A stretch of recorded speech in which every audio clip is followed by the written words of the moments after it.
Do you know how to use XLOOKUP function that help you to find the vertical values?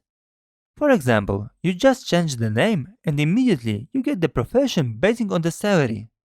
So guys, it is easy. Let's write our formula. Equal XLOOKUP, and the lookup value is the value that you want the formula to look for. In this case, it is the name. Then we select our array. The array is the column where the first value can be found. And finally, the return array is where the value you want returning can be found.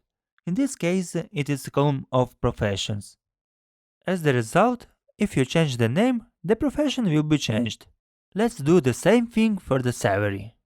Equal XLOOKUP, we select the name, then we select the column with all our names, and we select the column with all our salaries. Press enter, and as the result, if you change the name, also the profession and salary will be changed automatically.